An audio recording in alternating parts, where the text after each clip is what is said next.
Brian FUNG Last updated 1534, September 21, 2017. Equifax's data breach should be a wake-up call for consumers to take steps to protect themselves from identity theft.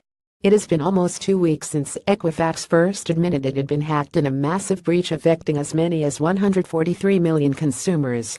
Ever since, people have been begging Equifax to answer a simple question: am I on the list of victims? Much to America's dismay, Equifax has yet to provide a firm response. It's not clear when or if the country will ever get one.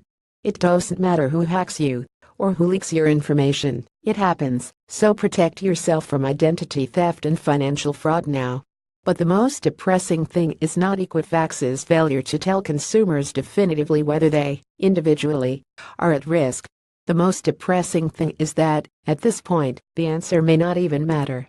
Read more: trusting Kiwis scammed for $1 billion through identity theft. Report shows hack exposes 143 million Americans' most personal info on it is out there. It is out there, said Justin Shipe, Vice President of Information Security at Card Connect, a payment processor. You may be clinging to some sliver of hope that perhaps your information is not yet out there. But with every subsequent breach, the likelihood of your never having been affected by hackers grows slimmer and slimmer. What is the point of knowing whether Equifax was the one who leaked your data? Perhaps in this short term, you might become part of a class action suit and win a few dollars in the inevitable settlement.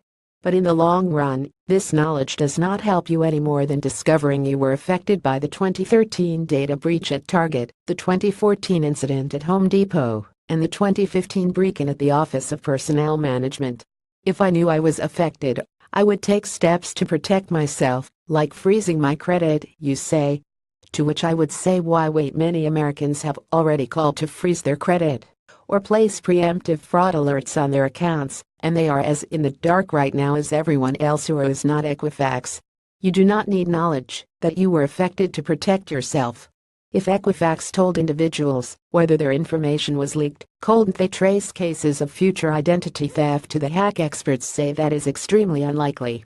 If we see a large increase in identity fraud, we can potentially hypothesize that some of this increase was due to the Equifax breach, but there is no way to prove this 100%, said Richard White, the former Chief Information Security Officer for the United States Capitol Police.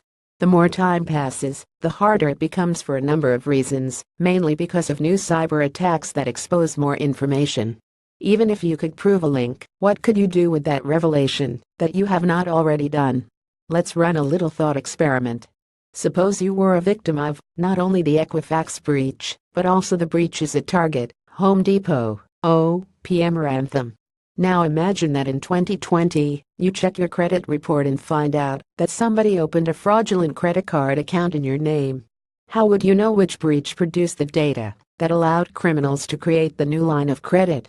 How could you distinguish that from information gathered by garden variety social engineering attacks such as email phishing?